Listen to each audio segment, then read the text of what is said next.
Hello and welcome to the show. I'm Martin Willis, your host, and we have a great guest for you this evening.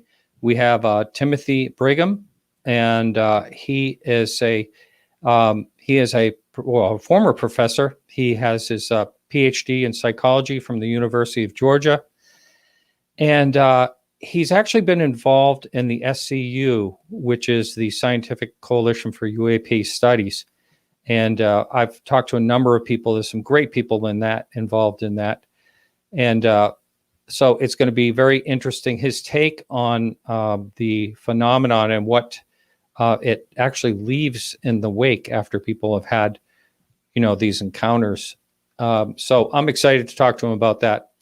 And, you're long awaited movie by James Fox. The Phenomenon has been released today. And as you will see if you watch it, it does live up to the standards of James Fox's great work. And if you are actually newish to the UFO field, this is one flick you're going to not want to miss.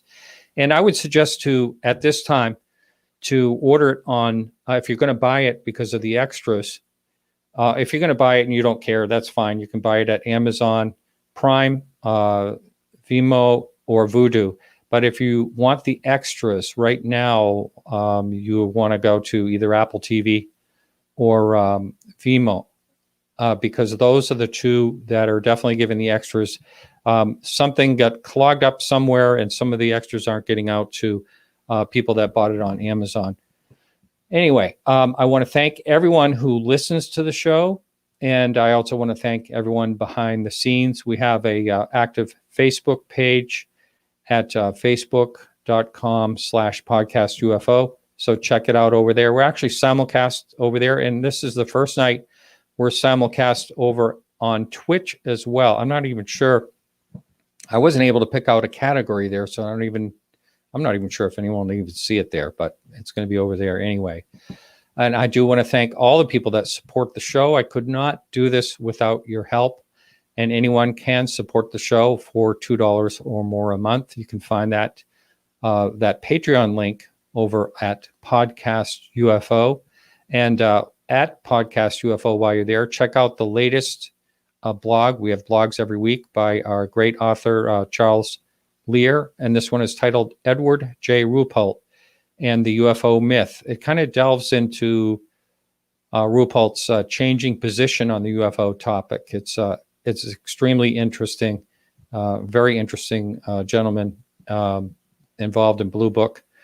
And so Charles is also, as I've mentioned a number of times, he's doing an audio blog each week. You'll find that in the podcast feed, wherever you listen to the podcast. It's also over on YouTube. So we are taking calls as usual, the last half hour of the show. And if you have any questions and you're in chat, please do put them in caps. So I catch them. It's always good to stay on the topic we're on. And before I forget, I just wanted to let everyone know, next week we have Jan Aldrich, longtime UFO researcher, on. And the following week we have James Fox going to be talking about his new movie. So without any further wait, we will welcome our guest. Welcome to the show, Tim. Hi, Martin. Thanks for having me on today. Yes, thanks for being on. I listened to your show. I want to say your presentation on the UFO Congress this year. I thought it was fascinating. So I'm really glad you decided you'd be on this show. Well, thanks. I appreciate it. I did. That was a great experience doing the UFO Congress talk. I try not to do those kinds of things too routinely. I don't make a full-time living at UFOs or anything like that, but I do occasionally like to, step out and take a look at what's going on, specifically from my area of interest being the human component of the psychology of what we call anomalous experiences typically involved. So, I have a long history of being involved in UFOs even before I got into psychology and got my doctorate degree. But, that's well, let's talk about that. So what made you gain a fascination with the topic? I was actually, oddly enough, in the I guess the right place at the right time. I lived in outside Gulf Breeze in Pensacola Beach, Ah, across the bay from Ed Walters in the 80s when he started doing his UFO Polaroid photos that yeah. became, a major UFO wave in the United States. So I grew up keeping an eye on that in the late 80s, early 90s, and eventually, kind of as a youngster, even got involved with the local MUFON chapter, and from there, that really kind of fueled my interest in human psychology, and went on to achieve a graduate degree, and have still kind of, maintained an eye on the topic. So And did you ever actually have a sighting while you were there yourself? I did once. I saw what became known as the Gulf Breeze red light. It was an object, red, and obviously that would flash on for a few seconds, sometimes longer. I saw it for about 3 seconds over the bay, actually over the Gulf of Mexico. It appeared to come on. To me, I could not distinguish it with just that brevity from whether it was some kind of flare or something like that. It did, in the direction of a military installation, but it was definitely interesting, to see what was described generally, if it had been, a more extended sighting as what typically people describe down there. So it does seem to be very different from what Ed described, which is a problem I always had with the case in general. The red light that the other witnesses in the area described, and the object that Ed described and allegedly photographed, don't seem to have a lot of similarities, in my opinion. But Well, very there was some case. controversy there. I'm sure you've probably heard about that. One of them, now maybe I'm getting this wrong. Let me know if you know this story, that someone purchased his house, and above the garage and the insulation they found the model of a UFO that was actually pictured. Right. A couple of years after the original incident, I believe a reporter went to the house, which was newly purchased, that Ed had the sightings in, and conveniently, I think, directed the new occupants to go upstairs and look in the attic, and they did find a model which was purported to be of the same thing Ed photographed. The dating, and actually, if I remember this correctly, I'm not sure that I do, but the model was made of materials that actually had date stamps on them that occurred after the original photographs occurred. So there's no way that model itself could have been used in, but it is it's an interesting case, especially given, I think, the local military involvement had previously been involved in psychological operations. To have this object, or this red light, which is frequently in the skies following Ed's photographs being released to the public, I find possibly more than coincidental. But Well, I never heard that part exactly about the dates not lining up on that. Right. How about that? Wow, yeah, that's really baffling, that whole thing. And do you know how many years that lasted totally around? I think I want to say 87 started the original Ed photographs. I know for at least 5 years, when I was, in the closer to 1990, there was still an active group of people that literally almost every night were searching for the object in the sky watching. So, at least into the early 90s, there were people actively still on the hunt in Gulf Breeze. So. And what did the common thing idea the skeptics had on what they were seeing, like planes offshore or something? Typically, the explanation for Ed's photographs is that the original photographs were hoax. That's a common skeptical explanation. Bruce Maccabee, as you probably know, has done some analyses of Ed's photos and of the red light, the images and such of the red light, and he seems to feel that Ed did not fake the photographs. There's been contrarian views to that. The red light object, what my point being there was that does seem to be something people definitely saw. It was objectively there. The explanation for what it was and whether it actually matches what Ed saw is something that's a little more problematic, I think. Ed never described anything resembling that from what I recall in his actual encounters, but there's still people in the area today reporting UFOs. So it's definitely, for whatever reason you want to take it as, a hot spot. Remains to be a hot spot. So. There was someone that had claimed at one time that Maccabee was given a big check. I don't know. Did you ever hear that one too? I did, and I don't I have a great, I think Bruce is a wonderful professional. I don't have any negative thing to say about him. Yeah. He did work. I know he wrote part of the foreword, I know, for his book. I Yeah. don't know what, I'm assuming there probably would be compensation involved for doing work for someone in forms of writing a foreword. Yeah. I don't Yeah. think he ever received anything directly for any of his analyses of the, for MUFON and for UFOs and so forth. I don't think he ever received any kind of payment for anything like that. So I don't find that to be a very convincing argument against the analyses. I actually asked Bruce when he was on the show about that whole thing, and he did kind of explain it in that type of way you're mentioning. Right. But I mean, that is another one of the things you hear out there, like it can't be legitimate because of this and that. I'm not right. Yeah. And I'm not an optical physicist by any means, of course, and I don't prefer to be, but Bruce's analysis of the red light objects seem to indicate, from what I can grasp from this, is they don't seem to show the same characteristics that like a railroad flare or something pyrotechnic like that would have. How similar it is to that as opposed to, let's say, an LED light source or something else, that's beyond my area of expertise. But my what I saw appeared to be something that flamed, let's put it that way. And you can see in many of the Gulf Breeze videos that stuff falls off the bottom, whether it be larger objects that are being emitted or whether it be something that's burning and falling into the ocean or the Gulf below. It's hard to tell, but there do seem to be indications of things like that going on. So yeah, you kind of think of flare in a way when you think of things coming off the bottom, but there are some really unusual like not flares that are also dripping something, which is really bizarre. And there's been a few that have, for instance, the Rendlesham Forest, Charles Holt was saying it looked like molten lava was dripping off of this thing. Right. And nobody can find any trace of it afterwards.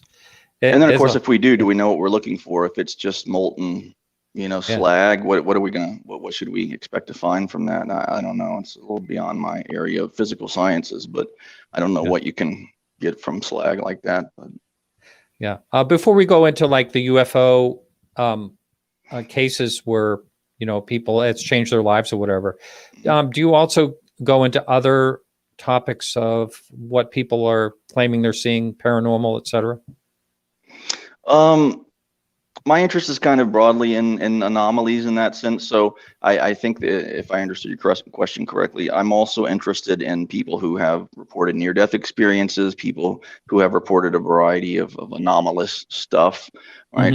More generally, my background was in neuroscience and judgment and decision-making, kind of more formally in graduate school and so forth. But more broadly, I'm interested in Jungian psychology and kind of how things like UFOs and how anomalous experiences are described in terms of a personal narrative, right? What it is that happened to the person.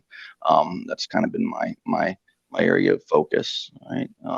Now you just mentioned Carl Jung, or Jung, as you said. Now he actually, did he do some writing on what they call flying saucers back then, right? He did, right? His probably most famous work there, Flying Saucers, A Modern Myth of Things Seen in the Sky, which was of course translated from the original. But the term myth there is not used to necessarily indicate that UFOs don't have a physical component. He meant myth in the more kind of purely psychological sense that UFOs tell us about things about ourselves, right? Both as a society and as individuals, if we can listen, maybe. I think. But as you mentioned, kind of going back to what I talked about at UFO Congress, he did definitely have changing views on UFOs, like all of us who have been in this for a long time, I think, which is healthy.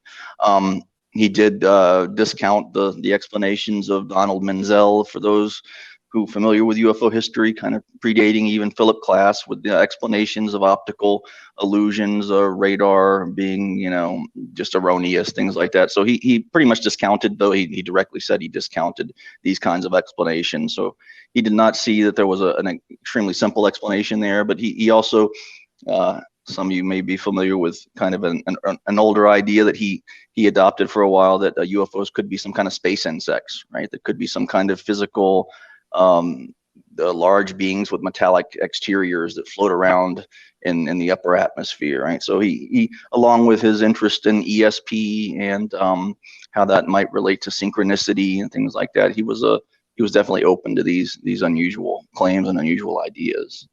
Wow. I was unaware about the upper atmosphere, kind of like Venus might have possibly might have Right. possible life in the upper atmosphere. But I do remember like someone that had a theory about like sort of like jellyfish in the upper atmosphere, you know, beings like that. Um, I anomalies. know even John Keel, I think, kind of promoted that idea for a while. I don't know the original. Maybe that's who and it I is. think didn't eventually even Kenneth Arnold eventually adopted that for a while as an explanation, I think, for what he may have seen, which I always found unusual, that it could be some kind of organism that flies around in the atmosphere. Yeah. At least that's what I seem to recall. Yeah. So. Yeah. But, you know, the structured object, like, you know, what I saw was a disc. And, Right. you know, I saw the old fashioned disc, as they say. You know, now it's Right. an orb or a triangle. A lot of people are seeing. Most people, it seems like the more people are seeing triangles than others objects. I think, I'm not sure.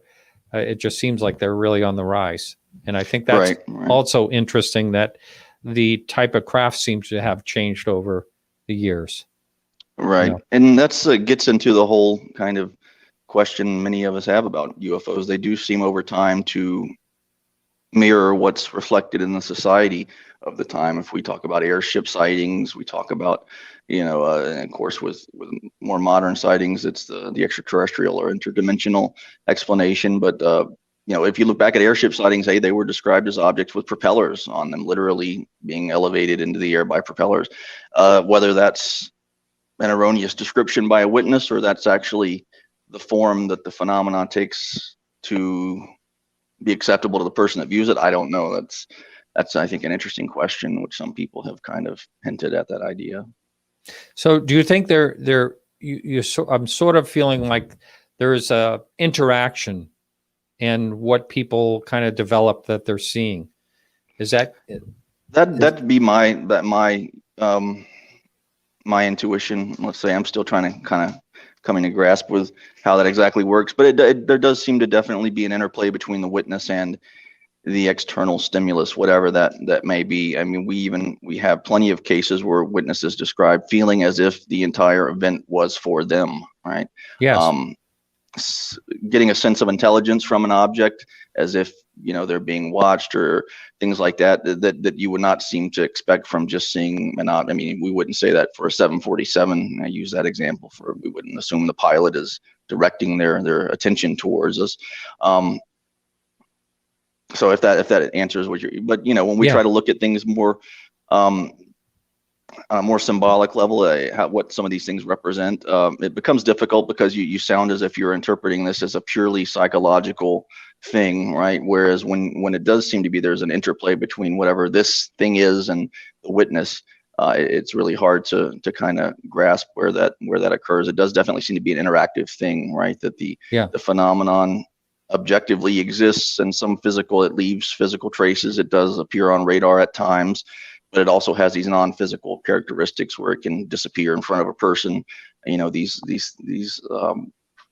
kinds of behaviors that don't fit in with what we'd expect from a physical object necessarily, almost similar to if we talk about ghosts and poltergeists, right? They almost fit more easily into those kinds of physics, if you want to say that, right? Yeah. Well, a couple things, observations. One of them is you just mentioned that a number of people sometimes think that it's kind of directed at them. And I can tell you so many people that I've talked to on this show and even off this show. I was speaking with someone that's very well known, and he basically in the UFO field, but also in another industry. And he was basically saying that this object came down. He actually has some really good footage that I'm trying to get from him of this thing coming down. He said it came down. It was signaling to me. He said, which is really, right. And he's not the only one. A lot of people. There's a longtime UFO researcher who's been around forever. He lives in Hawaii now. Ted Rowe, who is on this show and likes to take a real solid scientific look at things. And he basically said the same thing when he was in Oakland driving along. He saw this object and he knew that it was, putting itself in front of him for him to see it. Right. And, Right. and you have to question, they must want to be seen because they're certainly not hiding. And, they have lights. A lot of them have lights, whatever they are. Right. It becomes almost, I think Eddie Bullard has talked about this, a shamanic initiatory journey in a sense, right? This experience of interacting with this unknown thing and then coming back to your society. Sorry, my dog. And explaining that in your culture and to your social circle, right? It becomes a very much a journey that does have correlates with what we typically talk about as shamanic journeys, and so do near-death experiences, right? Eddie's done a lot of work discussing that, and I think it's really, really insightful. Of course, Valet has noticed a similar thing, right? That these seem to be experiences more, how can I phrase this? Almost more that the experiences should be of interest as the external stimulus, right? If that makes sense. Maybe what they're made of is important in its own sense, but not as important when we consider the meaning, right? Is the actual intention or the whole point of this for people to have these experiences? I mean, I don't know. That's what it sounds like the way some people describe it. Yeah. It's all fascinating. And that's why I like to have people like you on the show with a different, a perspective on what these things are, because as I've said many times, I have no idea what's going on, less of an idea in 9 years. Sure. Right. Which is a healthy attitude, because I think anybody in UFOs or flying saucers, as I still like to call it, that promises answers probably have the least available. But there definitely does seem to be an impact in the lives of the witness that might almost, to me, supersede the I don't want to discount things like physical exams of landing cases and things like that. Those are obviously important, but to kind of look at it from a more social or psychological perspective as well, and what this actually means for the individual. That seems to be the only really lasting mark that some of these things have left, is in the people that they've touched, right? In many cases, at least. And how do you think something like that works with when there's a mass sighting? Like many witnesses. Right. Well, it comes down, I think, in one sense, to talk about, and I mentioned this before we got on, what's been termed high intensity and low intensity sightings. I think you could also kind of change the name of that to high impact and low impact sightings. People seeing a light in the sky at night they can't identify may or may not take that to be a life-changing event, and that lead into a narrative about their experience. What we'd expect to be more impactful, obviously entity encounters, abductions, close-up sightings of structured objects. These would fall under what generally has been found as high intensity or high impact sightings, right? That typically may make a lasting change on the person. And there's still a lot of research to be done here, I think, in terms of what the long-term impacts of these kind of significant, let's call them, sightings or events are. I talked a little bit about Kenneth Ring. He looked at near-death experiencers and UFO experiencers and found changes in physiology, even things like allergies sometimes, changes in just general level of what he called psychic awareness or paranormal awareness, increases in ESP or reported ESP events, things like that, which is also, as you probably well know, associated with the UFO literature, which why should it be? I think why to take an extraterrestrial, if we're going to go down that road, an extraterrestrial explanation, why would these be the kinds of, why will we see ESP and poltergeist effects associated with an extraterrestrial visitation? I don't, I could only presume to try to guess at the answer to that, but it's. Yeah. The Ariel School encounter, are you familiar with that one? Right. Yeah. Yes. That one is profound. I think that's, I always say that's in my top 5, but it's closer to my top, very top of all the encounters, and so interesting. And so you have, you can see the changes that happen to these children as time has gone on. And I keep trying to push Randy Nickerson, the creator of the Ariel Phenomenon movie, to get that thing released. Really want to see. Right, I remember that. Yeah. I want him to get that movie released before those kids turn 40. Right. Right. You know? Yeah, that's another amazing incident, where you talk about lifelong impact. And I seem to remember from I watched the videos of John Mack interviewing the kids. Yeah. The interaction was of interest. They were conveyed information, especially about planetary pollution, things like Yes. some of the kids at least were Technology. felt Yeah. right that there was a message delivered there, and it wasn't even necessarily, verbal. It was Yeah. in the head, so to speak. So Yeah. It came to me, one of them says, right, you know, right. yeah. Yeah. That gives some of those interviews give me chills to watch. Yeah, yeah. And Good things. it does start to, we talk about this idea in ufology of a control system of what if these are measurable impacts that occur in people's lives and they are causing societal changes. Is this, in some sense, say what would be the indoctrination? I guess we could ask program, and to what end? But Yeah. It's affected them in different ways. I've talked to, I think, 4 witnesses now from that event, and it's all, it's changed their lives quite a bit, right, and right. Selma Siddick, it's amazing, how it hasn't affected her so much as it has some of the others, as far as emotionally and all that, but a few of them, it has really affected them emotionally. And when I talked to Randy Nickerson, some of the people he did get a hold of said, no, they never want to talk about that again. So that has that effect, on some of them. And so how does your research kind of fit into a situation like that? Well, first, it reminds me a little bit of what I think it was John Keel who talked about the the silent contactee who may never, divulge they've had an experience that may just be as amazing as someone who has talked about it. That kind of reminds me of that. There could be people that have had, or there must be people who have had these kinds of experiences who don't want to divulge or even address it. Like you've mentioned. To me, it is. This is where the rubber meets the road when you talk about sightings of cases involving entities with multiple people, multiple witnesses involved. There was obviously something there that these kids saw, yet they, to some degree or another, many of them took away a little bit of a different message, which is interesting. I mean, there were overarching concerns about the planet and ecology and things like that. Yeah, but to what end, right? Is that an intentional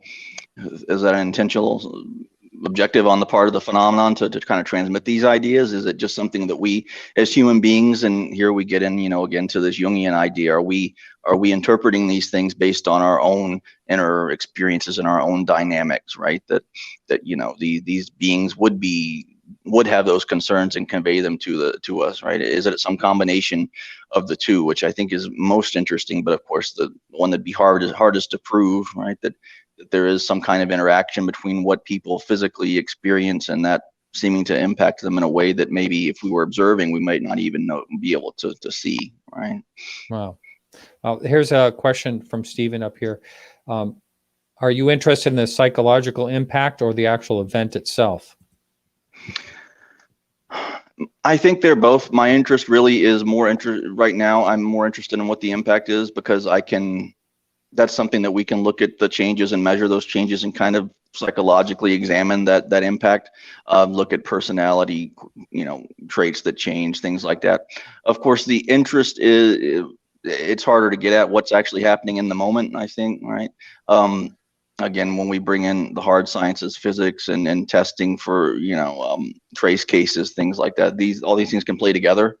But yeah, I think, and to answer that question directly, the impact is what I think is most easily studied, maybe, if that answers it. Right? Yeah, I could see that.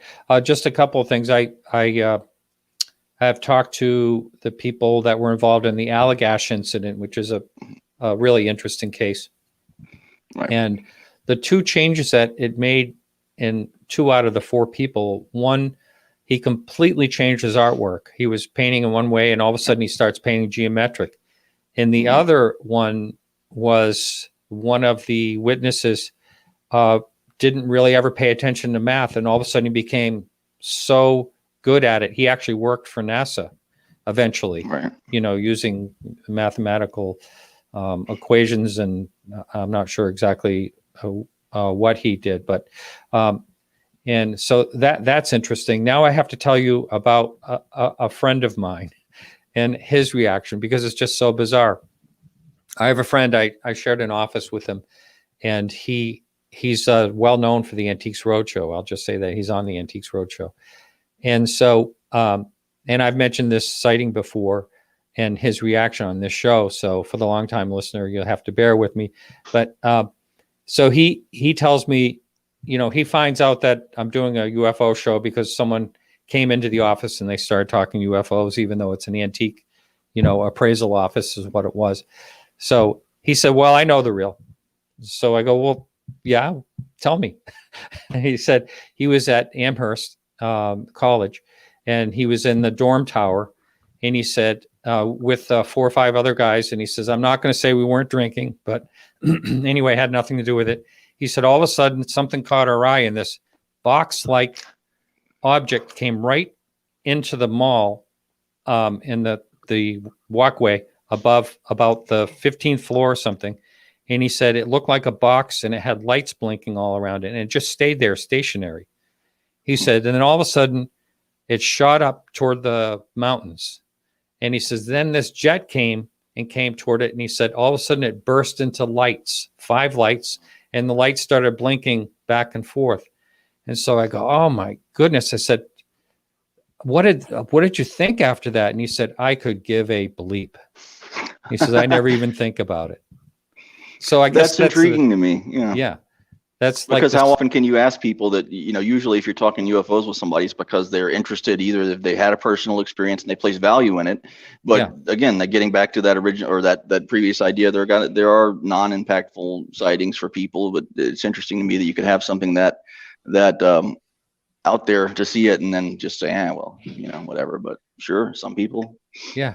It's like it didn't which is, and again, the reaction to UFO sightings is not in any way, I want to say it's homogenous, right? That in other words, that everybody is alike. I don't want to imply that people respond the same way to UFO sightings. It's these kind of similarities that we see over and over again, which are interesting to me, and including some things that happen during the sighting as well, which, to go back to the question somebody asked, that we see things like the Oz effect that Jenny Randles has talked about, this kind of this odd sense of reality not seeming quite right or not normal, background noises ceasing.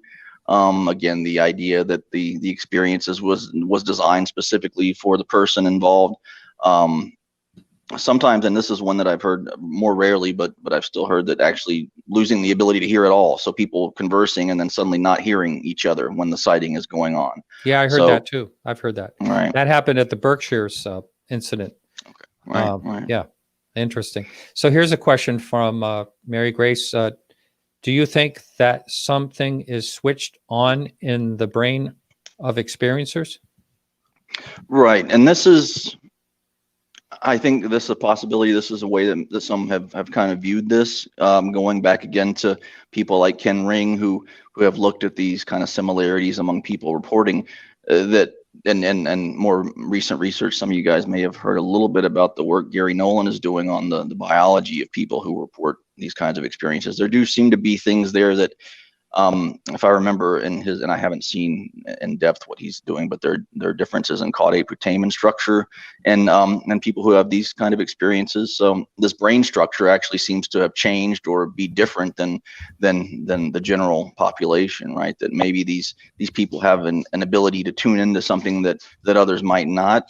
I've also seen that area described as relating to intuition. So kind of that which, if you think about it, probably makes some degree of sense, that people who have these kinds of experiences may be able to more easily tune into other forms of information, right? A concept called transliminality sometimes comes up here, the ability to more easily accept information through into your conscious awareness and stuff like that. So I would say that's definitely where I think in the future here is in terms of research in regards to UFOs and the effects on people, what it is about specific individuals that may have some, especially a biological marker that you can physically see, by imaging, and what that relates to in terms of their ability to experience odd states of consciousness or odd events, or And again, the similarities that Ring found, that people who are prone to being able to encounter UFOs, as he might phrase it, I think he did phrase it, also have the ability possibly to encounter things like near-death experiences. Right? We could speculate that maybe there's some overlap there with poltergeist when we talk about these odd ESP and poltergeist experiences related to UFOs. Of course, that's kind of been a begging question for decades now, is these paranormal aspects of UFOs and what they really indicate. I mean, poltergeists don't seem like they should go with UFOs, yet we see routinely, or commonly, I won't say routinely, but commonly, that they do, which is to me very, very intriguing. Well, as you know, when we talked off air, I told you that I had what I could only term as a ghost experience, and I've had a UFO experience. Right, so right. I do not want a near-death experience. So I can skip that one. As long as you're able to report it after the fact, I guess it's all right, right? Come back. Yeah, I suppose. Yeah. Wow. And what I've seen so far has just been kind of preliminary. I'm sure it's a little farther along than the public is aware, but small sample research, one dozen, 2 dozen people that are experiencers, and what the if there is a biological difference in people who have reported these kinds of encounters, I think that would be kind of groundbreaking. Right. And you say that's kind of what Gary Nolan is working on? Whoops, there goes your camera. Yep. That's all right. We'll still I've seen just a little bit of that, just kind of what's publicly available. I don't have any special insight into it, but I have seen some of the slides he's presented with findings that there is a difference in the structure. Specifically, I think it's in the caudate putamen, which is a basal ganglia structure, kind of a complex integrative structure, which is hard to, but is in some senses related to intuitive capacity. So I think he's found some evidence that there is maybe stronger connections in that area, or hyperconnectivity, or just larger structure, something like that. I haven't, again, we'll have to see how that comes out. But well, I guess when your paradigm shifts, you have some type of experience, then yes, you're going to be open to, there's a lot of things going on that maybe I don't know about. Sure. Yeah, the idea that it can just open up these kinds of alternate sources of information, right? So maybe they're not necessarily directly, related, UFOs and poltergeists. Maybe people, after having their eyes open to the the UFO encounter, are more likely to experience, more prone to be accepting of I don't know, but it gets difficult there. But we do see there are reports in the literature of common, it's not uncommon, let's say, for people to say that before a sighting or before an event, or a poltergeist event, the UFO event, that there are what would be the term, I want to say, kind of liminal triggers, but things in the house might be being disorganized because the house is being renovated, right? Things were slightly off that day because I took a different route to work. I've heard that one a few times, right? That the sighting occurred on just an alternate route to work I just took because I don't know why. That to me is an important question. Why, right? Why were you there? So that to me is is there an intention behind that's causing these kinds of things? But it's difficult, of course, to really get into. I think that's what we need, is more of a social approach to the impact and the experiences, right? Really looking at the experiences of people, just as much as we might the physical aspect of what the craft looked like, or what remains it might have left, or things like that. So when you're working with the SCU, is this kind of the path that you're on? Yes, I mean, I've been in kind of private industry now for a while, past couple of years. I'm probably going to go back and do some teaching, but I don't really do research in terms of, university research anymore.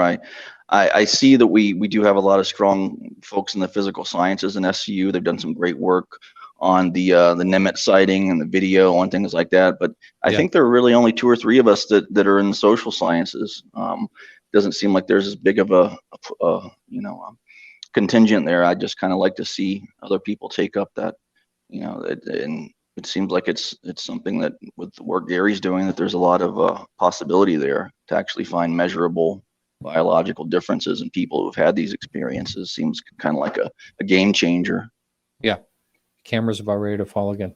Yeah, I caught it there. Yeah. But yeah, We and that had, was a, yeah. sorry, go ahead. No, you go ahead.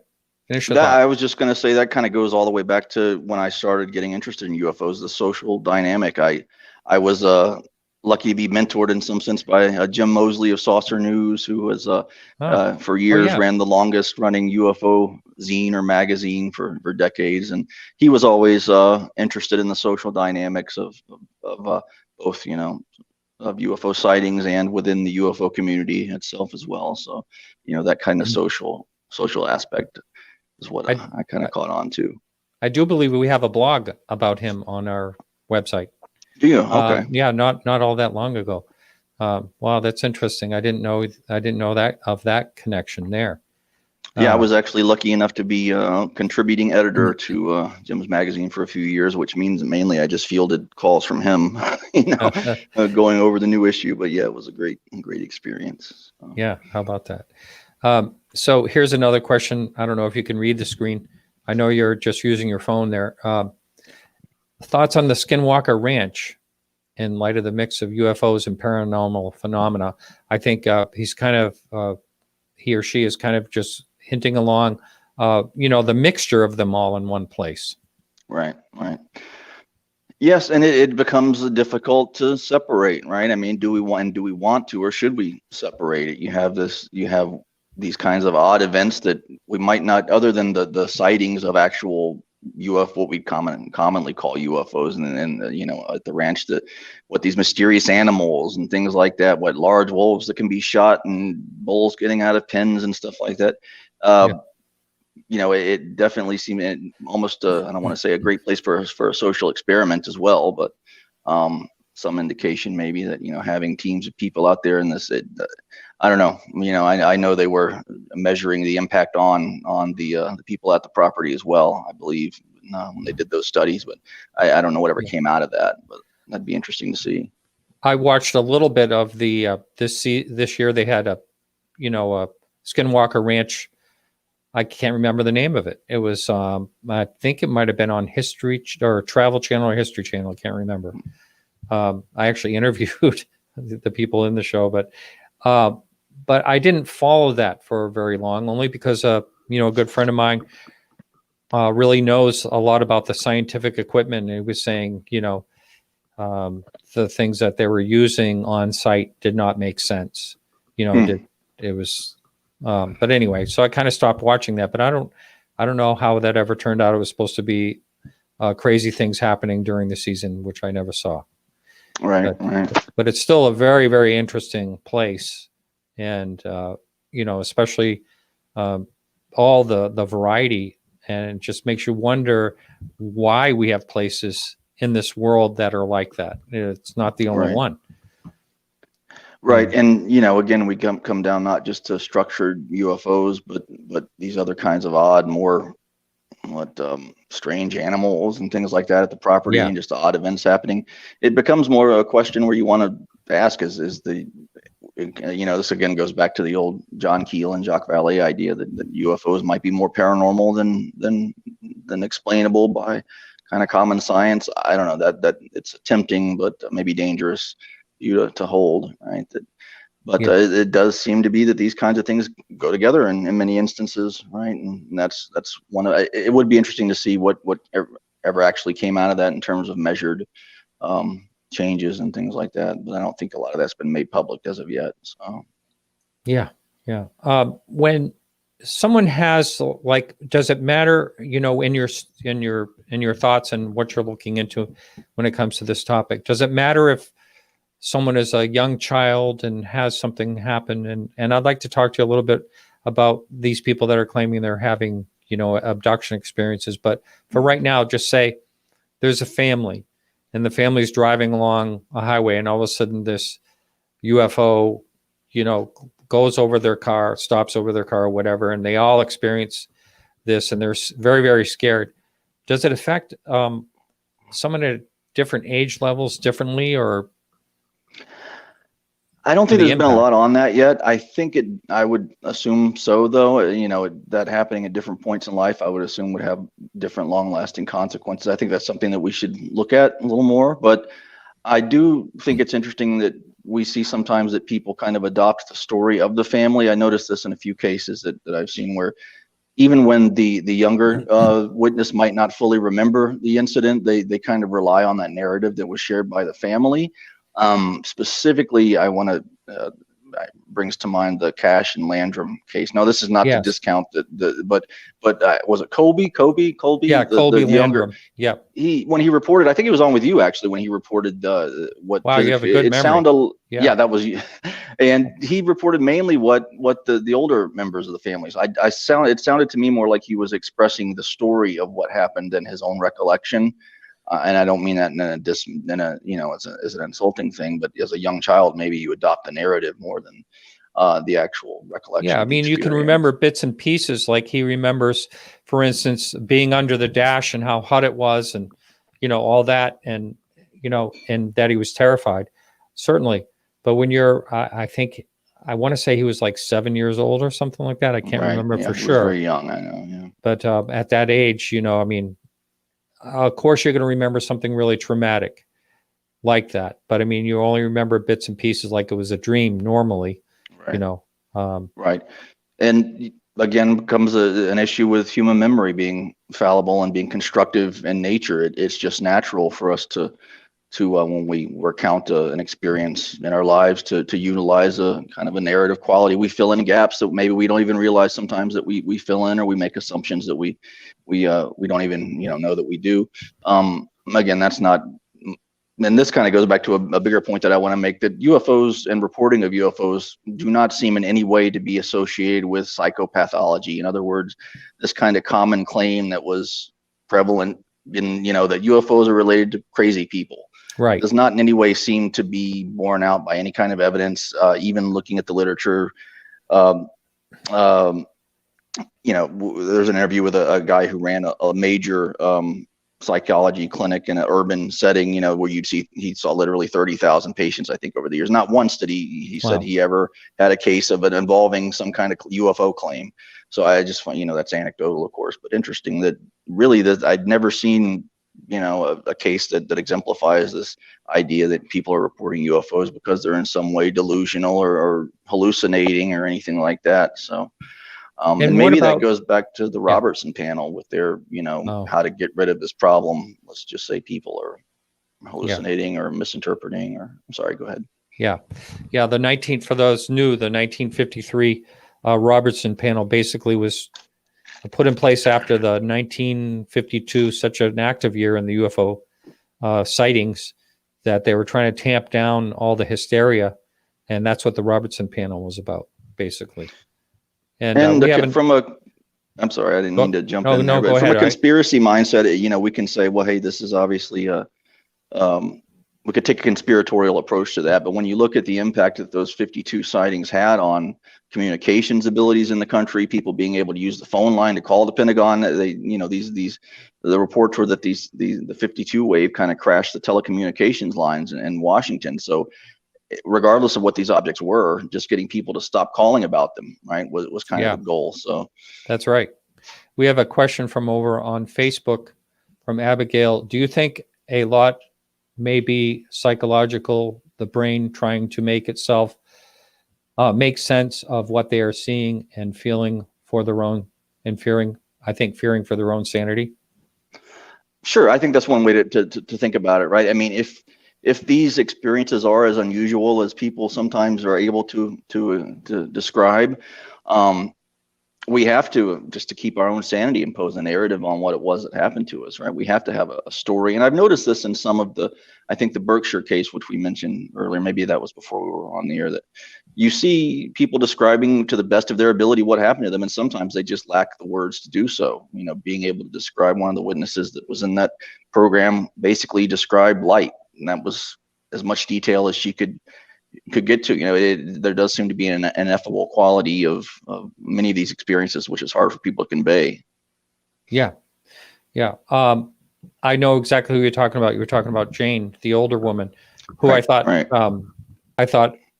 every single person on that show was very credible. That was an excellent episode. If anyone has missed that so far, if you can get a hold of it, it's on Netflix.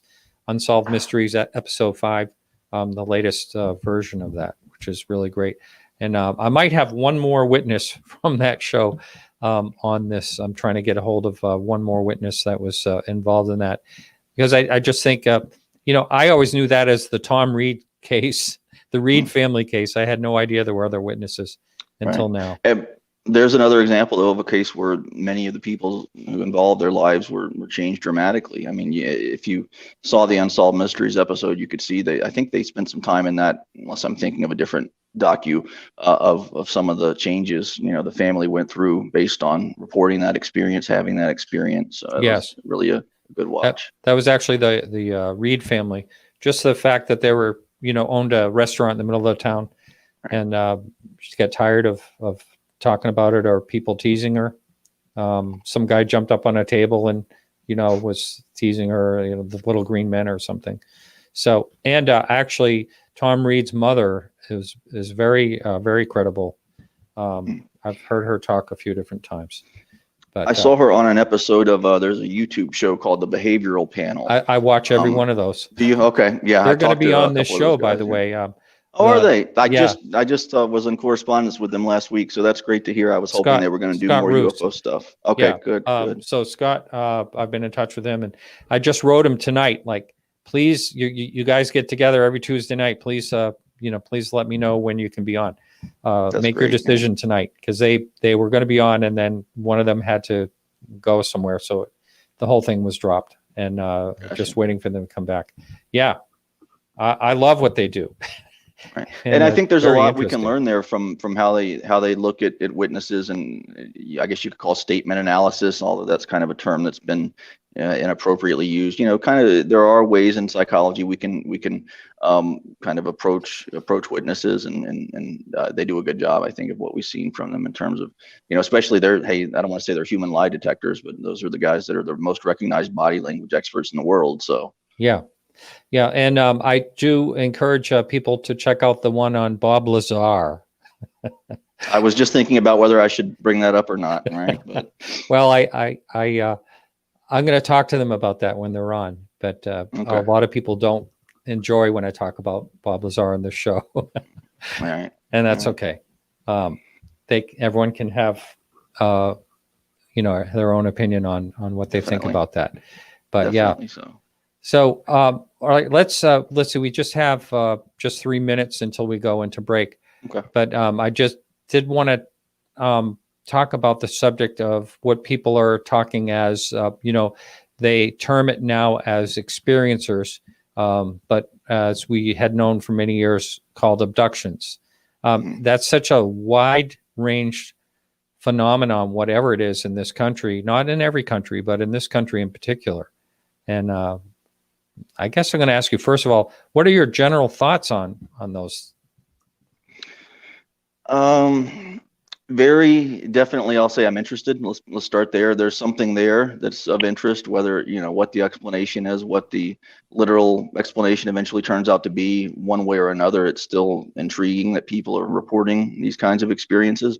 I would say that I look at abductions kind of similarly to something maybe analogous that I'm more fascinated by, kind of the look at South America in the 50s and 60s. They had cases involving hairy dwarfs, right? Being kidnapped by hairy dwarves. That was a common change. Differences between cultures, I think, are interesting. We see a little bit of that. UFO abduction, primarily, at least discussed these days as a Western phenomenon that emerged kind of in the 90s, and to some degree people have these days, I think, placed less emphasis or interest in, maybe, I'm not sure, but they do still seem to reflect this kind of encounter with the extraordinary, which we have stories about, right? We have we have patterns in our stories of how we deal with interacting with the unknown, right? I mean, we have forms of narrative, and again, going back to what Billard talked about, the way that people have these kind of initiatory journeys.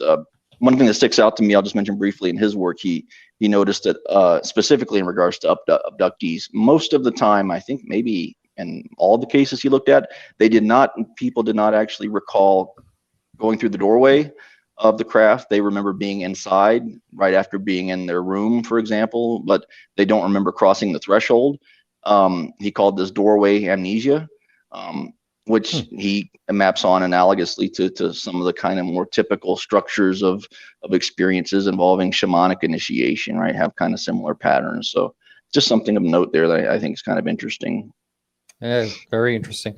All right, when we come back, we'll continue on about the abductions. We're ready to go into break now. For those of you on YouTube, I have a little video clip that's going to play for a little bit. We'll be right back right after these messages.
Wow. For those of you that are in YouTube, I just had actually never known that the National Archives would pay any attention to the UFO topic. So I thought that video was pretty interesting with the documents. As you can see, if you watched it, the exhibition of those documents ended January 20th last year. But anyway, I thought that was such an interesting clip. And let's see. I'm going to keep an eye on what's going on here, but I'll bring you back in, Timothy. We're actually on break, but we're still live on YouTube. So wanted to ask you, let me yank this down. Actually, Martin, you may want to ask him that when we come back, because we're about to come back in about 10 seconds. Perfect, Bill. Stand by.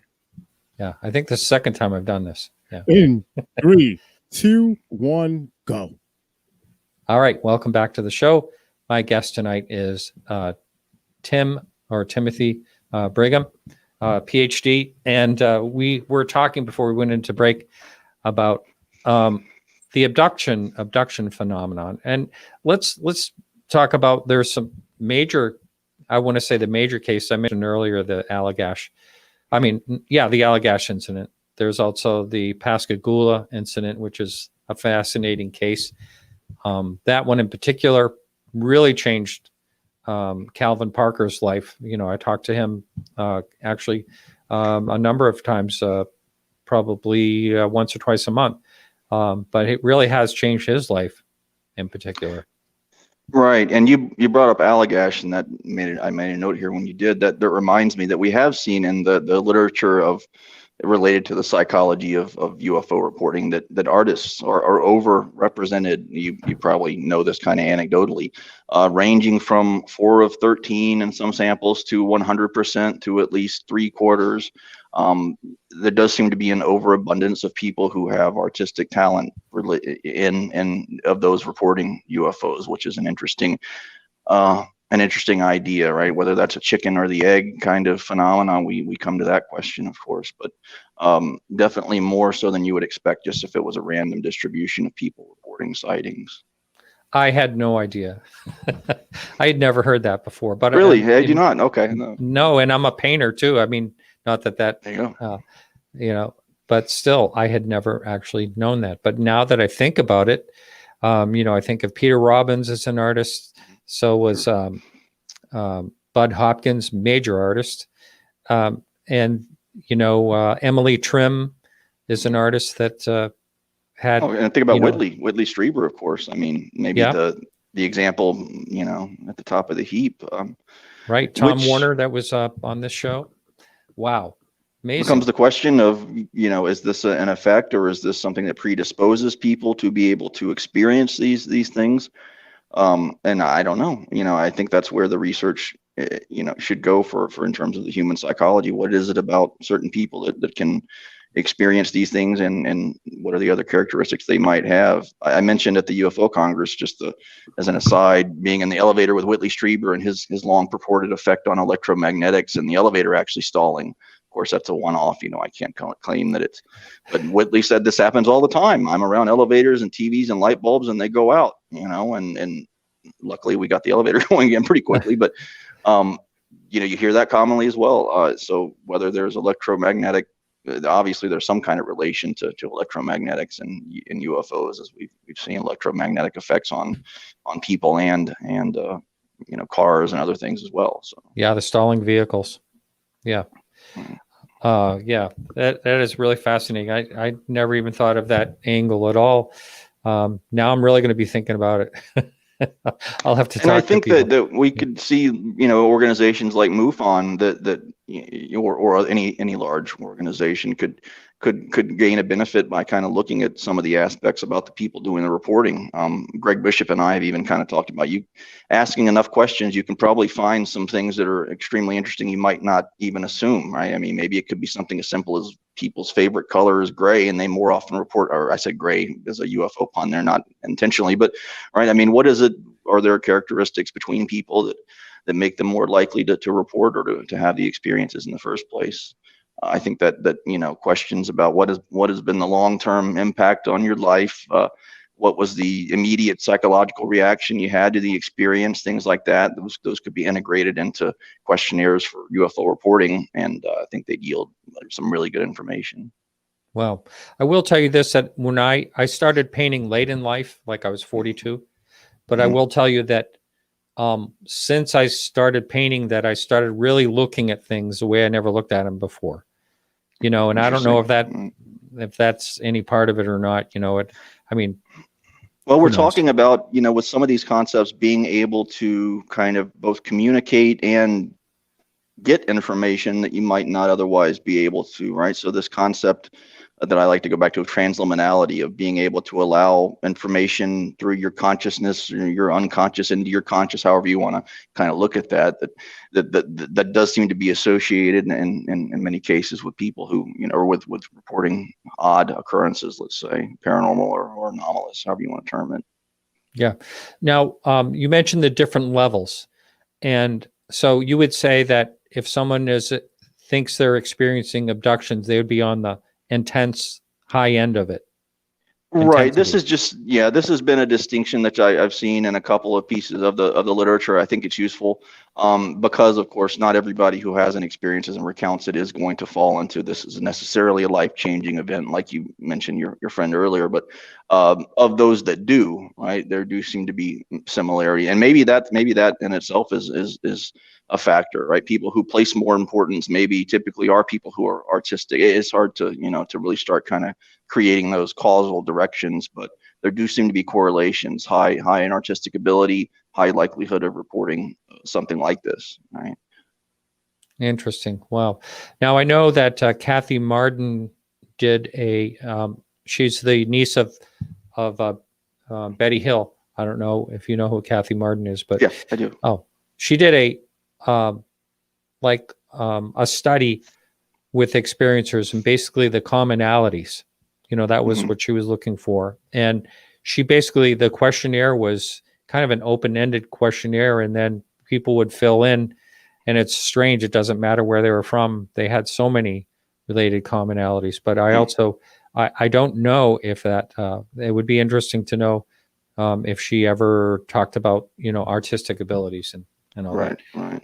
And then there was something, I'm trying to remember what it was, O negative blood, I think, where a lot of people were reporting they were getting abductions, which is another strange commonality. I'm familiar. I've heard the blood thing. I haven't heard enough detail on that. But yes, and again, if we return to the kind of the psychological characteristics, maybe it's just something as simple as people who are artistic have an easier time of integrating this information in a way that they can tell people about it. I don't know. It could be that just being prone to having an artistic capacity makes it more easily for you to verbalize the stuff and tell the story. It's difficult to say, but those are the guys. I think if social science had kind of started looking at these experiences like they should have maybe 20 years ago, we'd have some of these answers. But this kind of whole kind of disdain that, well, these are people who are just crazy. Well, that doesn't. If we have people who are purporting these kinds of experiences, whether they be abductions or encounters with entities, or even just discs in the sky, of structured craft in the sky.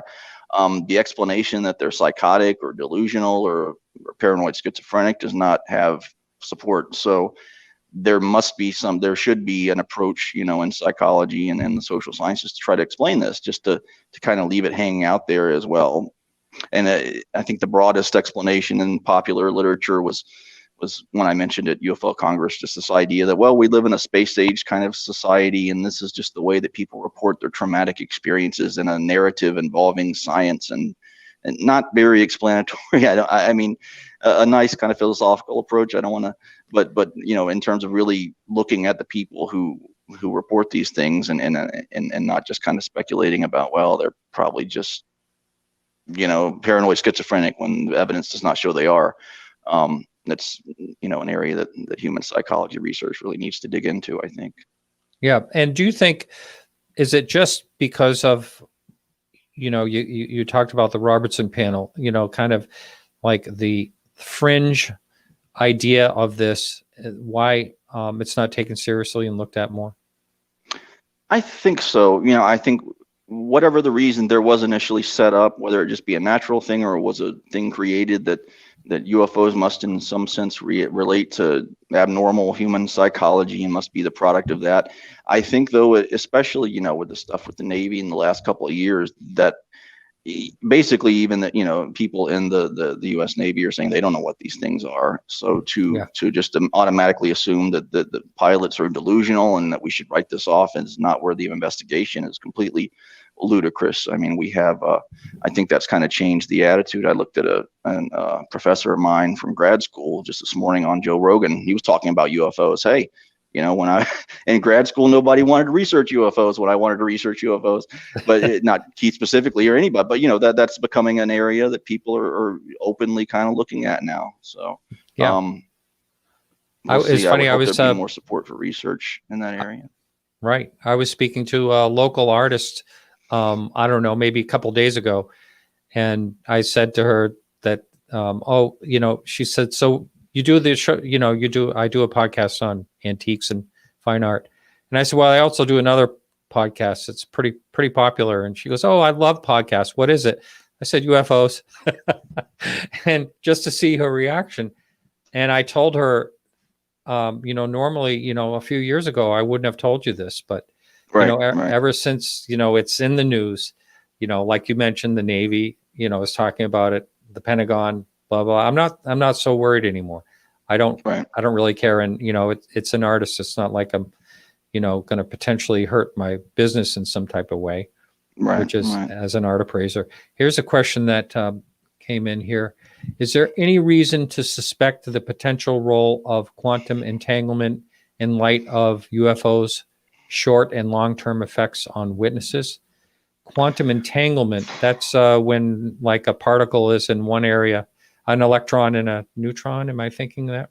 I can't remember. Right, Exactly what it is. right. So yeah, and maybe this is kind of getting to some of the quantum effects, and there, there's some research in quantum impact on the brain and things like that. It's still very speculative in those areas. I think those are kinds of areas that we Penrose consciousness, and of course we know the idea. Kind of many of us in this arena know the idea of the holographic universe from, was it Michael Talbot who wrote the book The Holographic Universe, kind of based, I think, originally on some of the work Penrose had done. All comes back to the troubling idea that reality is difficult to understand, and maybe we have a way of understanding it which is not always going to encompass the things that we encounter.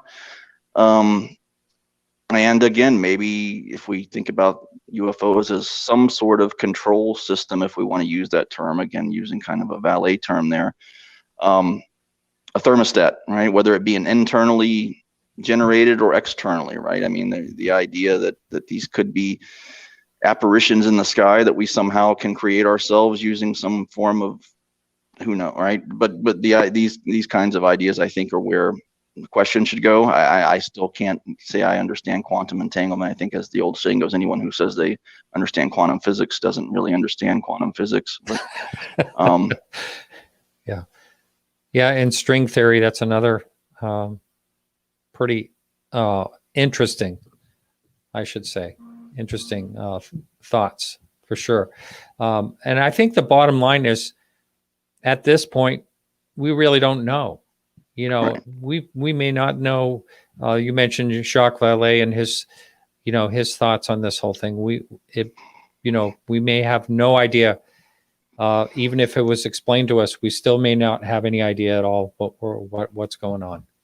Which is, yeah, and I mean, I always wonder if it is in part at least a symptom of the human condition, right? I mean, if there were other planets, and let's say there are extraterrestrials, do they have UFOs on their planet, right? I mean, is this an experience that seeing unknown things in the sky touches some kind of inner human condition, right? Now, when we try to talk about the brass tacks of what that means in terms of a witness seeing something in the sky, it's difficult. But, I wonder, would extraterrestrials have their own UFOs, right? How about that? I never thought of that. I have thought of, like, I wonder what the equivalent is of someone's first car or first kiss, somewhere else in the universe. I mean, there must be equivalents to those type of things. I really do believe there has to be intelligent life out there. It would be just almost impossible that there isn't, in my opinion, but it's just an opinion. Here's another question. Can you give your best guess at the root of the paranormal experiences? Oh, if I had to guess, I mean, I would say that I find the explanation that we're visited maybe necessarily by traditional, if we want to say the traditional idea of extraterrestrials, lacking. Not to say that I don't think there probably are extraterrestrials, and I can't discount that they could come here, but some of the things that we see in the encounter literature, I mean, Josh Cutchin had a good book he wrote on food exchange, right, between entities, both mythological entities and entities in close encounters. Whitley comes to mind. He experienced drinking a bitter tasting liquid, if I recall correctly. So these things to me seem, are these things that we should try to scientifically explain, or are these things that we could better understand in almost a mythological or symbolic kind of context, right? It wasn't really necessarily for Whitley to drink a kind of stinking, foul-tasting liquid, or is that something that's representing something in a different way to us? Like, maybe it's a language which we might say is similar to a language of dreams and language of symbols and archetypes and things like that. Maybe the meaning of drinking a foul-tasting liquid in an encounter isn't what we might on a surface level assume it would be. And of course, along with that come, the paranormal parts of it. I'd be interested to know if we did an objective, survey of how many people that have reported, let's say, UFOs at all, and whether they've had, related or what they consider related paranormal things, ESP things or poltergeist things. I think the numbers would be a lot higher than we've probably known so far. There've been some suggestion, but I think that's a hard a hard aspect to not want to look at, right? If we're trying to figure out what UFOs are and they seem to be wrapped up inside poltergeists or something else, it's a difficult thing to break apart. Yes, there are a number of cases where people have reported, a Bigfoot sighting and then a UFO, and I don't know if a ghost was in play there or not. But Ring mentions this kind of, again, Ken Ring did his great study on near-death experiences and UFOs.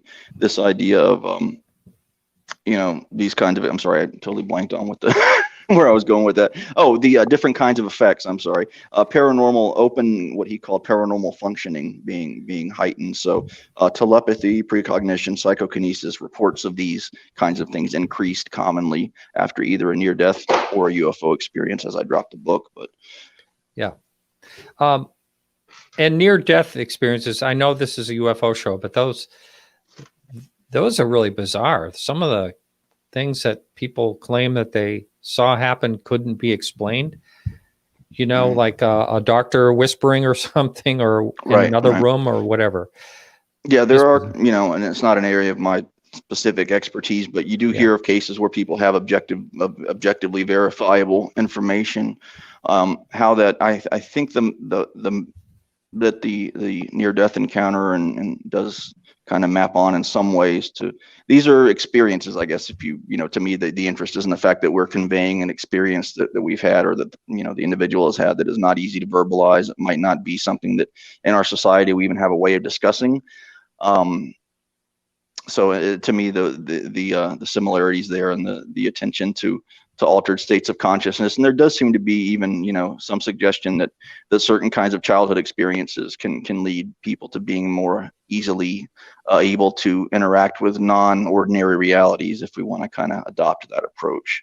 Troublingly, and I'll mention this, I won't harp on it, there does seem to be some suggestion in the literature that difficult childhoods, sources of trauma in childhood, and the learned ability to experience dissociation, things like that, might be tied up with later reports of the paranormal.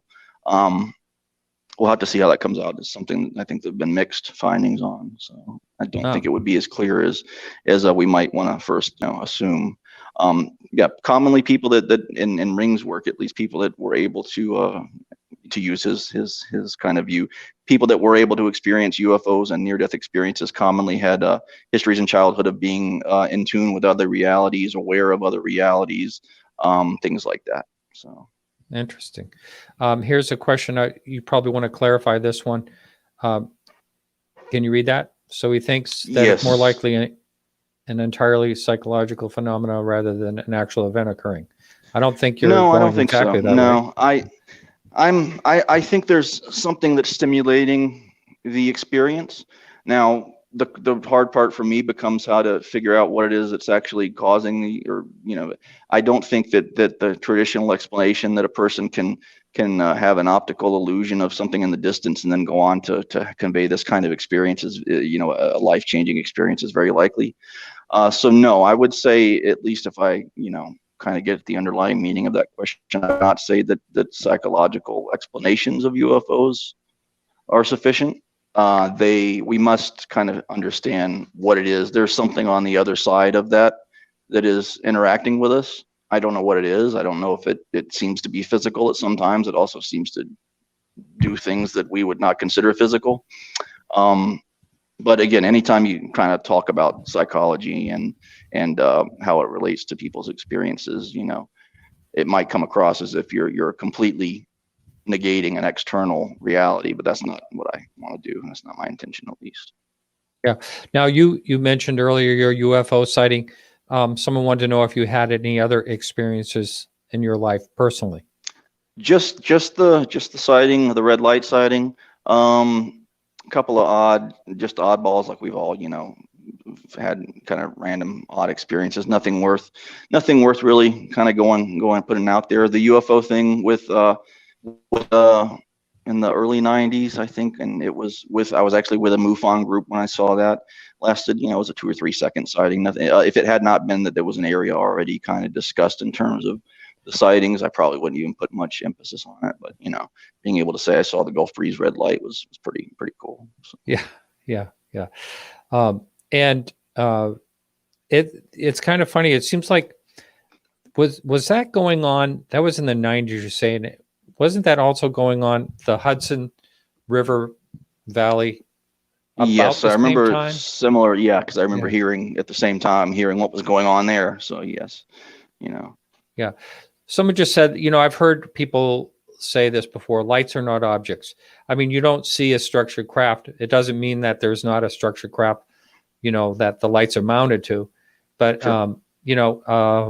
people take more seriously a structured craft than lights in the sky, I guess. Sure. And I mean, I think probably to some degree, realistically, what even J. Allen Hynek, what did he call them? Those dams, he had a term for them, those damn nocturnal lights. It was actually, he made an acronym. It was something like, stupid lights in the sky, SLS, or, he totally just thought there's not a lot of information that can be gleaned from those. And I mean, not to, again, discount the experience of a person who might have something meaningful happen there, but lights in the sky at night, I don't know that we can gain a lot more insight about UFOs from those kinds of encounters. I will tell you, though, people have mentioned to me, on and off air, but a lot of people have mentioned off air, watching what they thought was like a satellite, and all of a sudden it took off in another direction, and, bizarre behavior of lights in the sky that is another mystery. And, go ahead. No, I was just going to say that some of the behavior of the objects even is of interest to me. I know of a few cases where we've seen columns of light actually bend in a way that I remember Professor Michael Swords talking about a couple incidents of this, where was it a car headlight, I believe, actually shot out and then turned in an L, and the light was almost being pulled to the object in a some way that kind of violated physics. Mm-hmm. If we're talking about things that can affect light in those ways, those are externally, legitimately, how should we say, externally real objects, to the impact that those things could have on the human brain. And maybe I have trouble trying to view as myself here on this, but maybe there's something that is energizing people internally from a distance. Maybe some of these electromagnetic effects are actually causing what we could call psychic energy, right? Things in the brain and the mind to churn and change, and the reaction to that is some kind of interactive process, right? I don't know. Maybe if I was alive in the 1800s and I had a UFO sighting, I'd describe propellers on it, and maybe I really saw them. I don't know. Maybe that's a misidentification or a misdescription. It's difficult, but cases of encounters with entities aren't solely related to UFOs, as those of us familiar with the fairy lore and things like that, and all kinds of other anomalous encounters. It's not always UFOs aren't the only source of our experiences with the external, whatever it is, right? Right. There's a little bit of talk in the chat about Whitley Strieber, and that he's a gifted author, basically, and is his story believable? Do you think it's a fairly believable story of some of the things he's told? I think from my interactions with Whitley and just reading and knowing the case to like many of us do, I guess, I think he's very believable in terms of he believes exactly what he's trying to describe. I think he does a good job of getting, I think, a lot of the nuances and a lot of the he's such a good writer that he can describe in many ways some of the odd things about the encounters that might not make sense if someone who was a less great writer described them. But I mean, then again, it becomes a question. Can an amazing writer, is there a reason that an amazing writer might have an experience like this? I don't know, right? I mean, and we could even go into, I know there's been some, I don't know how much we should, but even Whitley has discussed that in his youth, I think he was maybe affiliated with some testing, university testing and psychology. I don't know, but there's been some kind of chatter there. But yeah, I mean, the bigger thing there to me again is he's such a great writer. Was that related at all to the reason that he had the experience? I mean, it seems almost too much of a coincidence.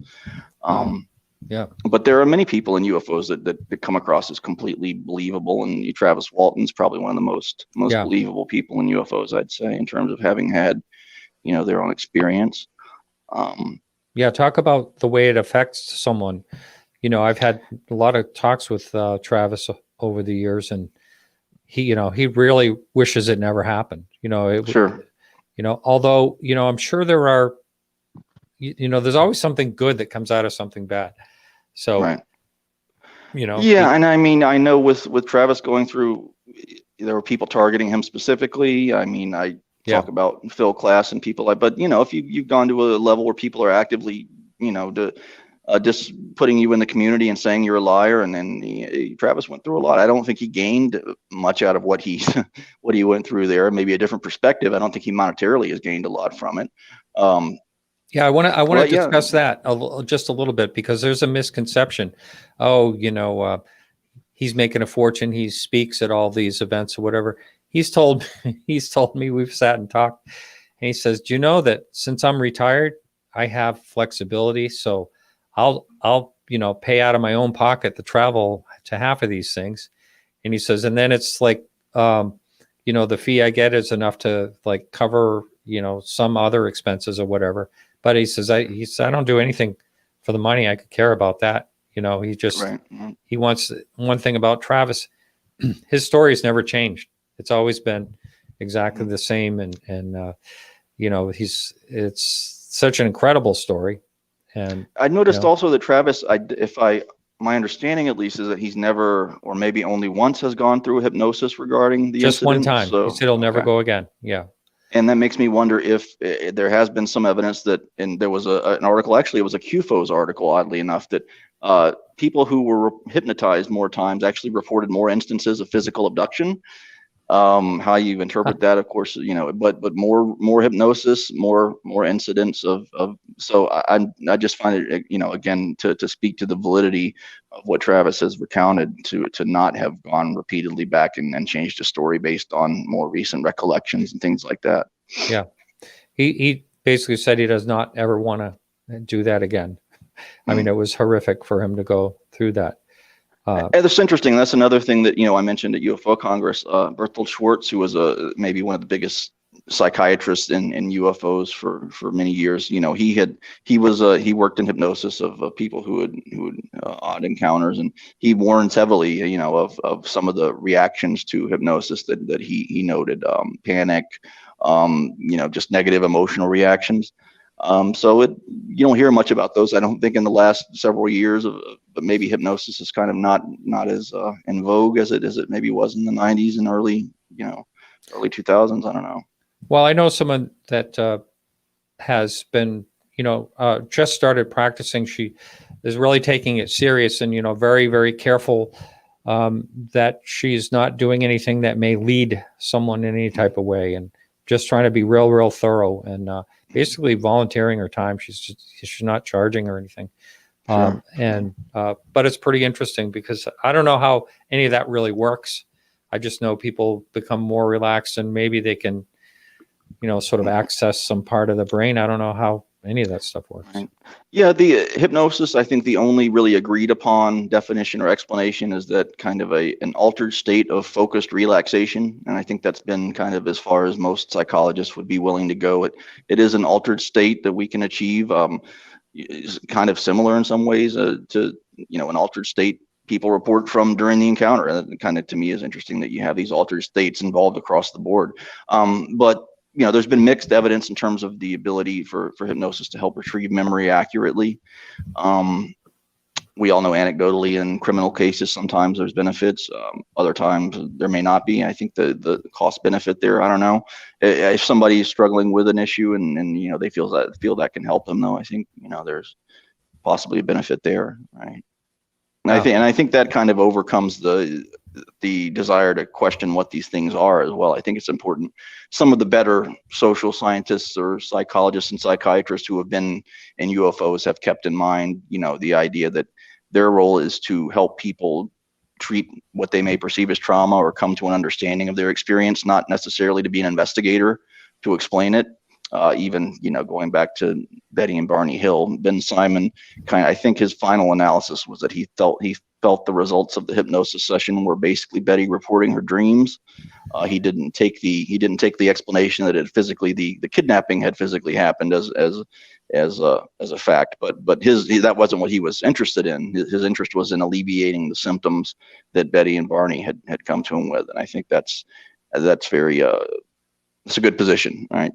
That, you know, as a mental health person, you should be treating the wellness of the person, less interest in investigation. So I know someone that's actually probably listening to the show right now who actually called Dr. Simon, years ago, and because of a situation with her brother, basically, and got into discussion with the Betty and Barney Hill, and I think he relayed just about basically what you're saying.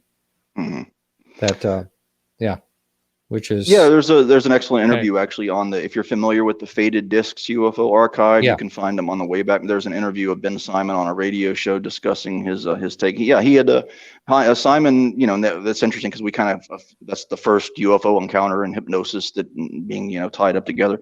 Simon had worked as a doctor a psychiatrist for World War II vets using hypnosis to treat trauma in that sense. So again, he was not concerned with what the explanation of what happened was. He was concerned with helping the person deal with the trauma. So someone just put here, and I don't know, I don't have any link to this or whatever, but he was put on a show where they tested his truthfulness and he passed, which is interesting. I remember he was on a game show or something where they tried to say he did not pass the polygraph based on this game show. I didn't put a lot of it was, I think it was maybe 10 years. I do remember that. I do. Okay. And I didn't put a lot into that. I just want to let people know the line is open. If you have a question for our guest tonight, that number is 855-472-5483. It's up on the screen, but if you're over on KGRA radio listening live, again, that number is 855-472-5483, and Bill is standing by. Thank you, Bill, for that. And no, I think we're covering so many topics. This is really a fascinating show for me. I'm really enjoying it so far. And it seems to me that you have a very open mind about this, but you're also trying to look at it logically and then sort of philosophically of what may be going on. Because yes, I have always been interested and open to the idea of what UFOs may be for, since being a teenager. I've also gotten a rap for being a skeptic sometimes. I have no problem being friends with skeptics, many fine folks who are skeptics, but I try to remain objective. I certainly don't have the answers about what's going on. I think there's some good questions that we could ask. I think I could, there's some social psychological research that could help us understand some of the impact maybe and the what's the ins and outs of what's going on here. But I certainly don't have any of the answers. And anytime anybody says they do, that's probably an indicator that, Yeah. Now, going back, we've brought this back up a few different times, but going back to the abductions or experiencers, I couldn't imagine myself, I just think about, I try to empathize with, people that are going through whatever it is they're going through. I don't know how someone could function if something like that was happening in their life. It just seems like such a overwhelming experience. I don't know how you could think about anything else if that's sure. And I would think that would be, I would like to see people who are mental health professionals be more available for this topic. I mean, if you're going through this kind of experience, a person clearly can have problems dealing with what might be an existentially or a reality changing event. Mental health professionals not assuming that a person is having some kind of psychotic break or is a paranoid schizophrenic, but something like that. Looking at this as an experience which a person needs to learn how to process, figure out how they want to process, and come up with their own narrative about what it means, I think is where mental health professionals can be of use, or not as much as imposing what their view is on individual's experience. So that's where, again, I like the approach of folks like Ben Simon. They're not promoting any specific point of view. They're interested in helping the people that they're dealing with. Having said that, though, there is a lot of data that we can gather. I think There was you mentioned the work by Kathy Marsden. I think Jeff Ritzman had done another kind of survey called Project Core, with some kind of similar questions that kind of related to personality. And I think that's one of the sources that did have the finding of unusual experiences pre the sighting or pre-encounter. One again that sticks out to me is one where the house was being remodeled, and then this happened, something like that, where there's a dysregulation, almost a sense of imbalance and homeostasis, maybe, and in a way, and I don't know if that relates to the later paranormal or UFO experience, but I think it's very interesting, maybe, that something could have you mentally in a set where you're predisposed to noticing something in the environment or experiencing something. I don't know, but again, the assumption, to me at least, is that there is something externally causing the experience to happen. So even if a psychological explanation might help understand why a person is prone to seeing something or experiencing it or reporting it, doesn't necessarily solve the whole problem of what it is that's out there in the atmosphere that people are reporting in the first place. Yeah. I'm wondering too, if, we seem to get a lot more UFO sightings when we have more ways of seeing UFOs. I'm talking about like night vision, things like that. And certain types of cameras now that'll go into a different spectrum, which is another puzzle in this whole thing. Right. What are we seeing now that may have been there all along? Right. A couple of, on that, it reminds me, Chris Rutowski had put something on Facebook recently that just verifying the numbers of reports of UFOs has increased during the pandemic. I want to say about 20% over what it would have been last year at this time. I don't know if the quality of those reports has necessarily increased, or more of them are UFOs versus IFO or that kind of thing yet, but there do seem to be more people reporting UFOs during the pandemic, which is in itself interesting. Sorry, where was I going with that? UFO reporting? Yeah, you would ask the original question you would ask. I'm sorry.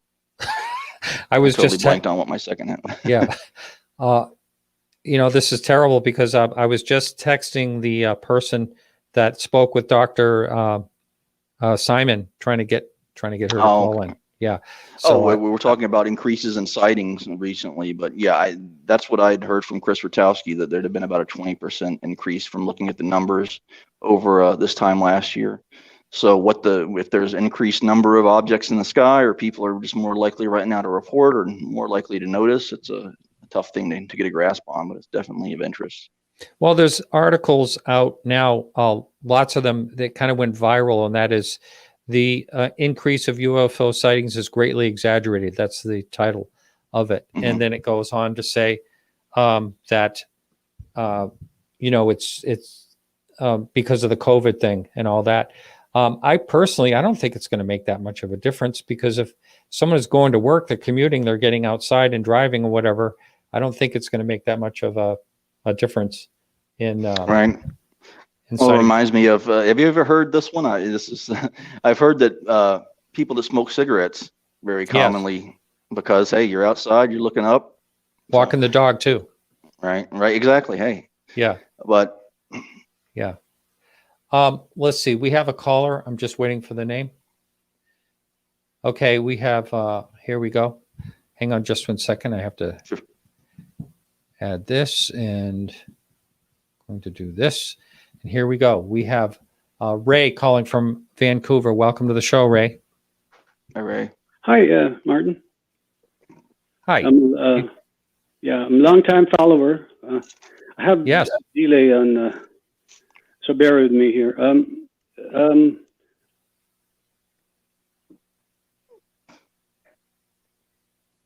Yeah. Are you there? Yeah, I'm here, Martin.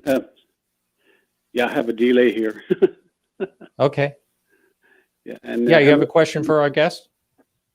I was just going to tell you a story too, but this is can you ask him, Timothy? Is there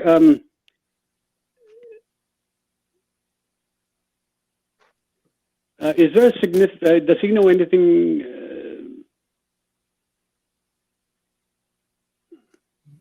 Yeah, go ahead.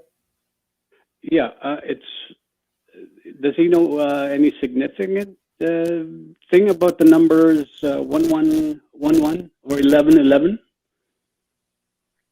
Nope, sorry, can't help on that one. 1111.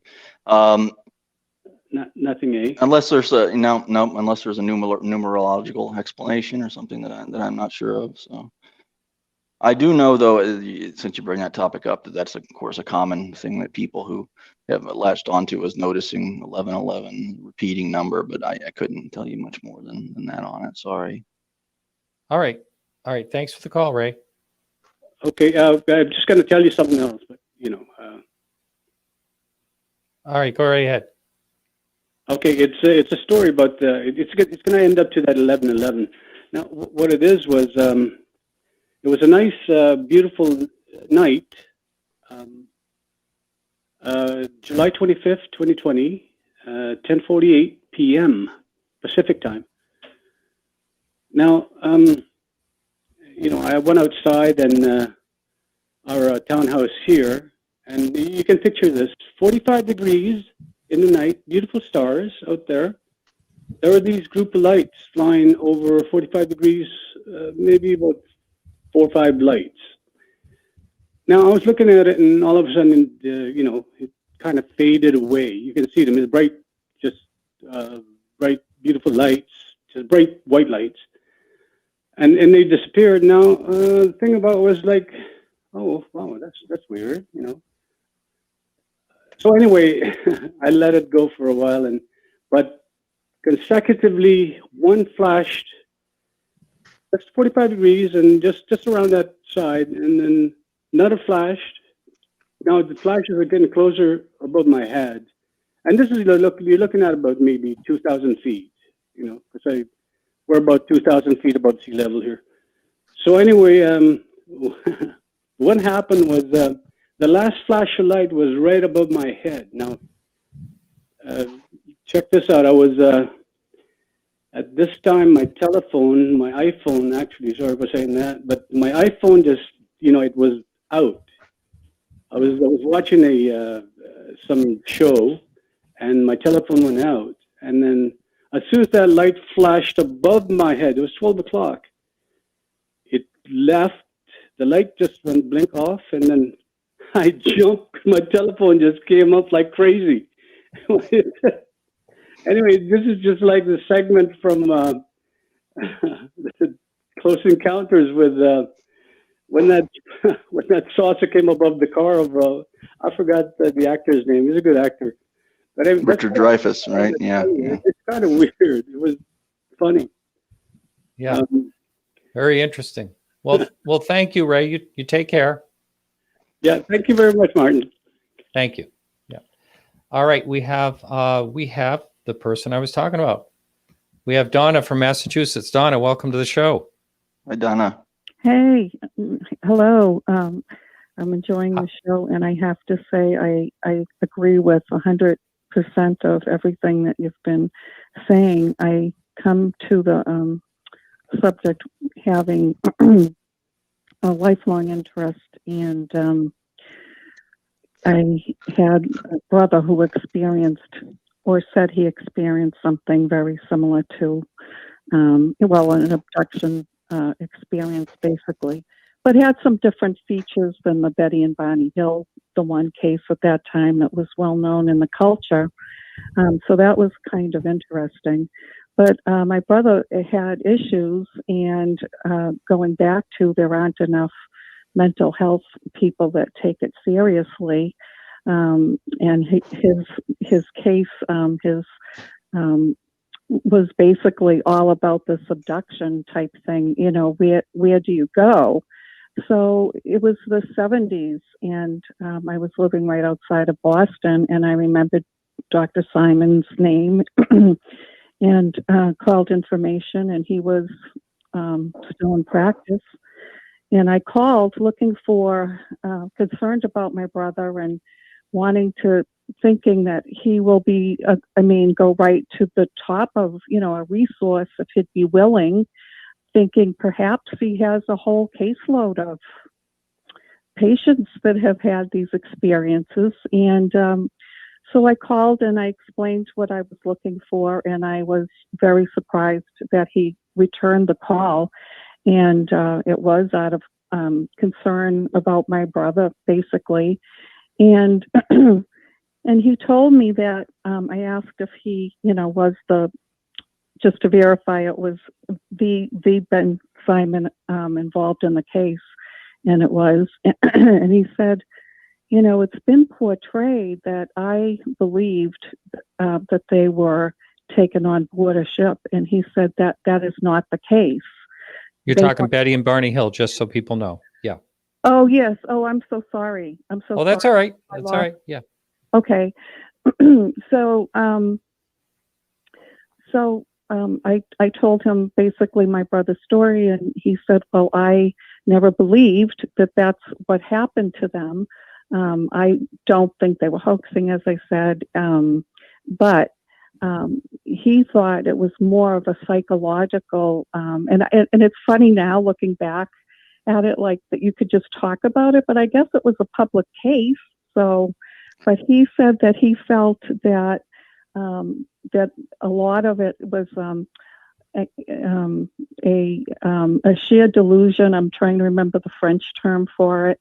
Folie à deux is what the French term is. Folie à deux. That's when two people can start to agree upon a delusion or share a delusion. But I think if I didn't mean to cut you off there, but I know that from Dr. Simon, my understanding was that he also felt that some of this was, given the era, a reaction on the part of both Betty and Barney to some kind of underlying racism. Maybe they had experienced, that obviously they had in the past experienced racism, that this was in some way a manifestation of that. But I don't know, that's what I believe. That is exactly what he said in that conversation. He said that he felt that that's a lot of what it was, given the climate and the time. Biracial marriage at that time in the late 50s and early 60s was, it was tough in Laurel, New Hampshire, and they were both very active too with the civil rights. But he felt that it was connected to those kinds of and I don't want to say alienation and then alien, but there's that word, and I've, thought about that. And what's interesting is if you look at the tape, because I haven't looked for a long time, but they used to be available. You can see through the process, because that alien that you wind up thinking about, the typical gray, it starts off somewhere with somebody that's Irish and has red hair. And I'm sorry, Barney did, and this is an interesting thing in and of itself, that the incident with actually seeing the craft up close and seeing creatures inside it, I think was all pre-hypnosis. I think it's just the actual abduction itself that was not recalled consciously. But at one point, Barney did describe a red-headed Irishman, and then saying something to the effect of, he looks like a Nazi. A Nazi. Right. And when Dr. Simon says, what makes you think that, that's what he is? Well, it's known, he's mad because it's known that the Irish hate the, our population or something. And then, but the thing is, if you put the whole thing together, yes, there is that part, and it all fits, but there's these other things that are worth looking at too, I guess, the evolution and why that comes about, because it's, the entity changes sort of over time, over those sessions. But, right. There was some description of the entity having a large nose, a Jimmy Durante nose, as Betty called it at first. She used the term a Jimmy Durante nose. And later, I think that they're kind of more traditional. Mm-hmm. Right. Well, he certainly was saying they had some sort of, trauma. He thought they had seen something, but the whole getting on board and all of that, that he felt he was, because he said they're not lying. I don't think they're intentionally lying. I don't think it's a hoax. I think they believe it because, enough time and talking and, whatever, it sort of turned. I mean, somebody has even gone to the point where they looked into the book. I think it was called the Bolero Shield. It was an Outer Limits episode. And there is a very similar, back in 19 whatever, somebody, I don't know if it's true, but very close. I think it was an Outer Limits episode, if I recall. It was an Outer Limits episode that Betty had possibly seen prior to the, okay. Yes.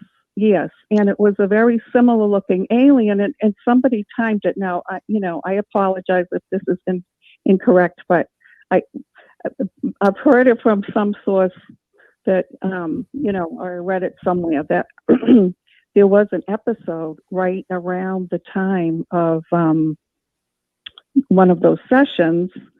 And so it was, maybe in a magazine or a TV guide or whatever, because they asked about that and they said, oh no, we never watched that show and we didn't know. But again, if it hadn't changed, but we focus on that one because, that's sure. that one. Yeah. And I think it was an Outer Limits episode that was on pretty soon before the report. I think Martin Kottmeyer was one of the folks that nailed down the date and stuff on when all that had. And so, yes, I think I'm kind of familiar with what you're talking about. And again, it goes to this kind of interactive nature of what people are reporting. There seem to be social parts of it, and there also seem to be parts that genuinely reflect an experience with an unknown something. So right. And part of I just, as Martin said, just started, I'm interested in doing this work. Is really, it's not about, and I explain that up front. It's not all about getting the details to write a story. It's about processing, what's happening and integrating that and their experience and, that type of thing. It's not that it's necessarily traumatic, but I mean, certainly that I wouldn't want to do this kind of work without, I could use even more background, but I have enough, I feel comfortable to do it. If somebody has some abreaction during, hypnosis and, you have to, very bad, severe anxiety attacks, and you have to be careful. And people have to, be aware that, it can be very traumatic. And, but anyway. I think that's interesting, though, what you said specifically about you're not doing this to write a book about other people's encounters. And I think that's something that people who are looking for help in regards to trying to figure out how to process an experience they've had should think about. Who, the person that you might be going to for help, what are their motivations in terms of sharing the information and things like that. So exactly. Well, we're just running right out of time here, Donna. But hey, thanks so much for the call. That was great. Really appreciate it. Thank you. All right. I'll talk to you soon. All right. So we are just right at the end of our time here, but can someone get it? Are people able to reach you if someone would like to discuss, this? Yeah, I'm on Twitter. You can catch me on Twitter. I don't have any. I'm not running a website right now. I'm not really promoting anything. Just kind of stepping out into reevaluating the UFO field, and then I'll probably go back and do some more work and maybe write something, come out. But right now, catch me on Twitter. I'll be happy to discuss and collaborate, and I certainly appreciate the conversation. Excellent. Thank you so much, Timothy. It was a real pleasure. Thank you, Martin. I really enjoyed it. All right. Great show as always. Well, today, hopefully, but the rest of the show is great. That's right. Thanks. All right. Take care. All right, everyone. So we're back next week with Jan Aldrich, and don't miss that one. Jan's a longtime boots on the ground researcher, and it should be a very interesting show. He's on phone only. So anyway, thanks so much. And remember to keep your eyes to the sky.